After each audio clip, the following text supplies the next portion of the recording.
In 1940, with France falling to the Nazis, Franklin D. Roosevelt instituted America's first peacetime draft. With another war looming its ugly head, William F. Gericke, a scientist from the University of California, Berkeley, was quietly putting the finishing touches on his masterwork, The Complete Guide to Soilless Gardening, a book that would change the course of agriculture. This book went beyond tradition, beyond conventional wisdom, and beyond standard farming practices to bring to the world a new way of growing. It went beyond soil.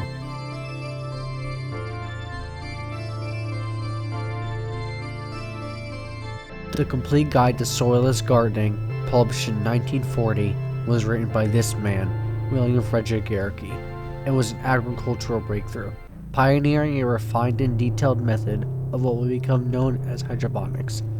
Gericke presented his water-based nutrient solution in simplified terms because, unlike some of his scientific predecessors, Gericke sought to bring hydroponics to the public, and so he did. An overview of the table of contents shows not only Gericke's thorough understanding of his subject matter, but also his ability to manifest his ideas into a logical catalog that the average person could follow and reference. From information on building the planting apparatus, creating and implementing the nutrient solution, ideal hydroponic conditions, as well as tips for specific fruits and vegetables in this exciting new medium, Gericke creates an infinitely reproducible template for the average person to follow. But in order to understand the significant breakthroughs and refinements that Gericke's innovations brought to the world, we must first go back to a time before revolutionary nutrient solutions.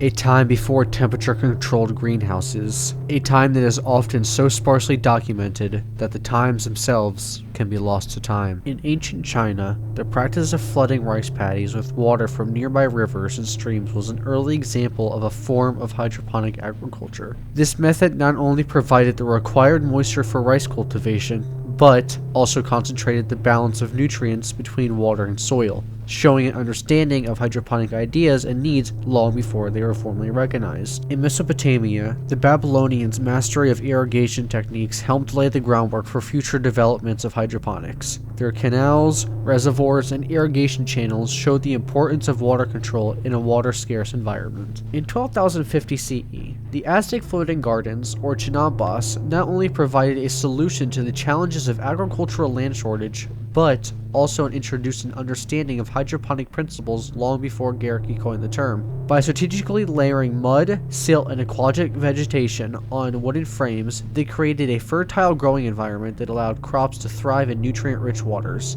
Unfortunately, upon the arrival of Spanish colonizers, water was diverted away from other means, leading to the collapse of the project until nearly 500 years later, in the late 1690s, when it would again be revisited by a scientist named John Woodward. John Woodward, a prominent naturalist and geologist operating in the 17th and early 18th centuries, grew spearmint in a water culture, but ultimately concluded that the introduction of soil at some point in the process was a necessity for the growth of the plant, so his experiments were ultimately unsuccessful. Going ahead another 180 years, we have Ferdinand Gustav von Sachs, a German botanist who wrote a widely referenced book for the time, at least among the scientific community, History of Botany. This book discusses using a nutrient solution for the water cultivation of plants and was so highly regarded that it became the widely used standard for the next 8 decades. Following Sachs' work was Ludwig Wilhelm Knopp, a German agricultural chemist. Knopp refined the idea of water culture and nutrient solution, and as a result was now able to grow seeds in sand.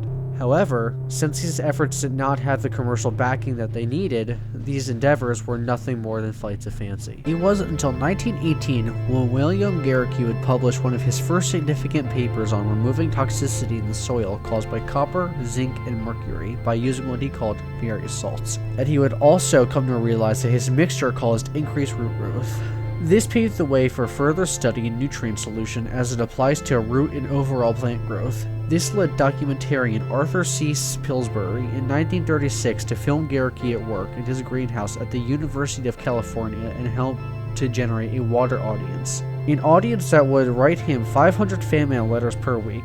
An audience that would discuss hydroponics in a prison newsletter. An audience that 4 years later, in March of 1940, could not wait to get their hands on a copy of Gericke's Complete Guide to Soilless Gardening.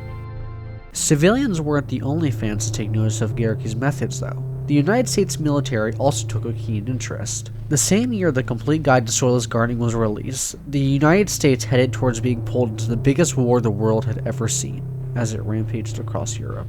It's 1940, and the United Kingdom has just established food rationings for the soldiers in war, and were nothing but meager. Battalions of Allied soldiers were being sent out to desolate landscapes to take command of outposts, most of which were heavily contested by Axis forces. As traditional military rations were failing to feed the men, the United States, not yet embroiled in the fighting, needed a new way to supply these Allied soldiers with food to fight another fight. Thankfully, preparation had been well underway.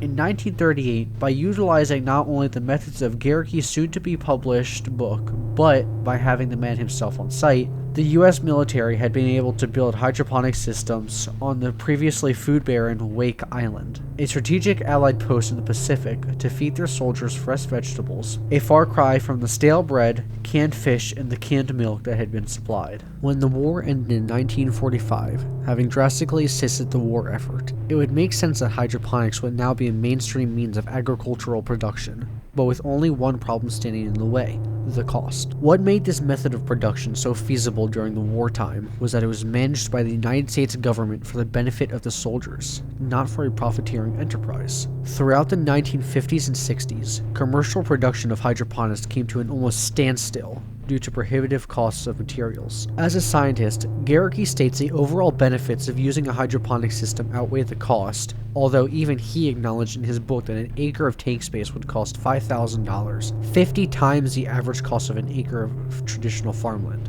At current prices, that translates to a hydroponic setup costing roughly $110,000 versus anywhere from $900 to $200 for traditional farmland. It was only the governments of major world powers that could afford the upkeep of hydroponic systems. A tour of the Soviet Union in the early 1970s arranged by the British Council showed an existing commercial hydroponic setup, though only economically feasible through exploited labor practices.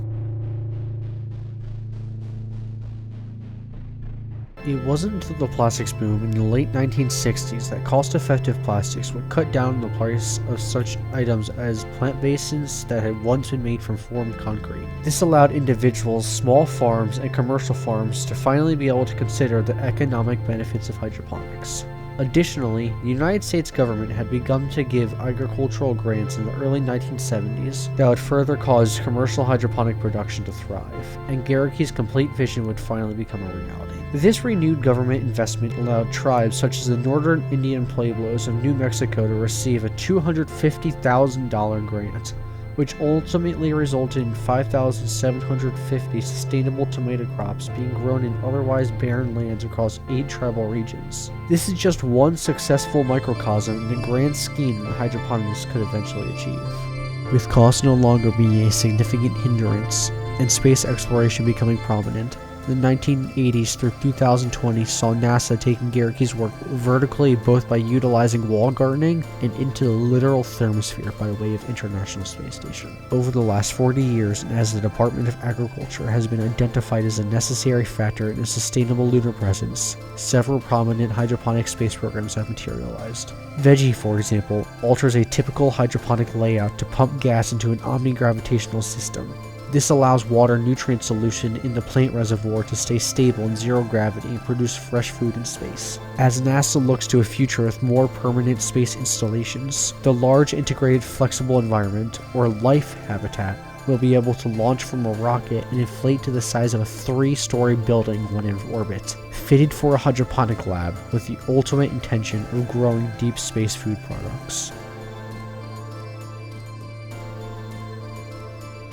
Unfortunately, William F. Gericke did not live long enough to see his work modified and put into practice away from the planet that he called home. He passed away in 1970 and was buried at Sunset View Cemetery, 13 miles from where he first implemented his nutrient solution at Berkeley. Despite the loss of a prominent humanitarian scientist, his book, The Complete Guide to Soilless Gardening, continues to not only impact the future sustainability of our planet, but aids us in our unending exploration of the universe.